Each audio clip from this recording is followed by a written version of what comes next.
काय सांगणार? फुल्लरोळा यांच्यावर 3 गंभीर प्रकारचे गुन्हे दाखल करण्यात आले 3 वेगवेगळ्या ठिकाणी. म्हणजे काय म्हणणं आपलं या गुन्ह्यावर? बोलू लगे. बोला ना रे, बोला. रेकॉर्ड होते कॅमेरा मोबाईलकडे बघू.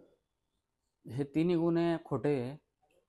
हे जे षडयंत्र केलेलं आहे हे एकनाथराव खडसे यांनीच केलेलं आहे आणि प्लस मोठे साहेब. ह्या गुन्ह्याबद्दल काहीच म्हणजे काहीच नाही आहे.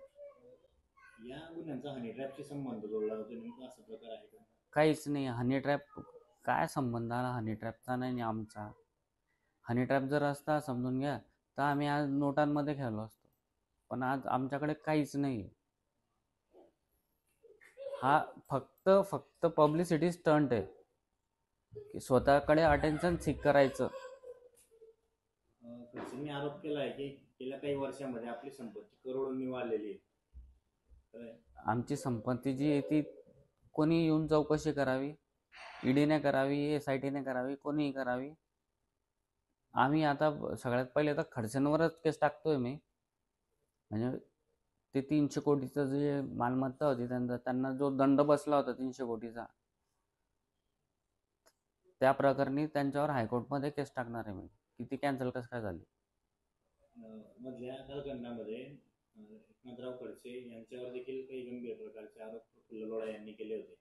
म्हणजे मुलाच्या आत्महत्येची चौकशी करण्याची SIT नेमण्याची मागणी केली होती. ती SIT नेमलीच पाहिजे.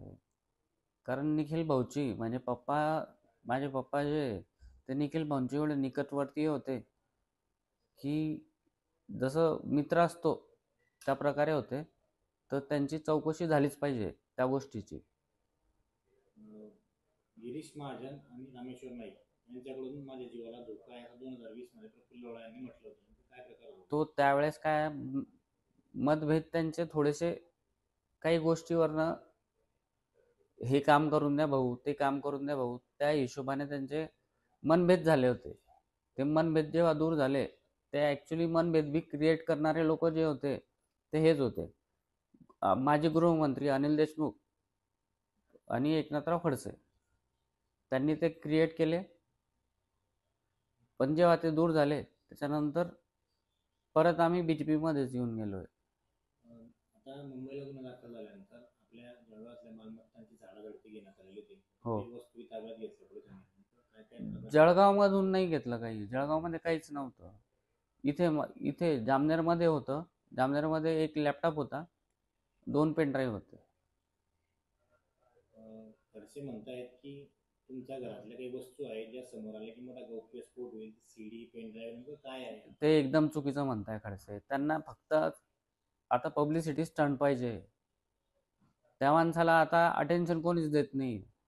एकनाथराव खडसेंना अटेन्शन कोणीच देत नाही. त्यांना फक्त अटेन्शन पाहिजे. त्याच्यामुळे ते गिरीश महाजन सारखा मोठा नेता आहे त्याच्यावर आरोप करत आहे. दुसरा काहीच विषय नाही. जेव्हा राष्ट्रवादी सरकार होतं तेव्हा खडसे सत्तेत होते, तेव्हा आपल्या मालमत्तांच्या काही चौकशी लावण्यात आलेल्या होत्या. हो, लावल्या होत्या ना त्यांनी. काय होतं तेव्हा? तेव्हाही काही भेटलं नाही ना. आम्ही जे आहे ना, आम्ही लोकल लोक आहेत समजून घ्या.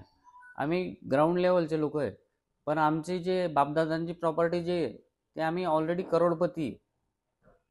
तर खडसे सारख्या माणसाला म्हणजे ज्याने भ्रष्टाचार करून पैसे कमवलेले, तो माणूस आमच्यावर हे आरोप करूच शकत नाही.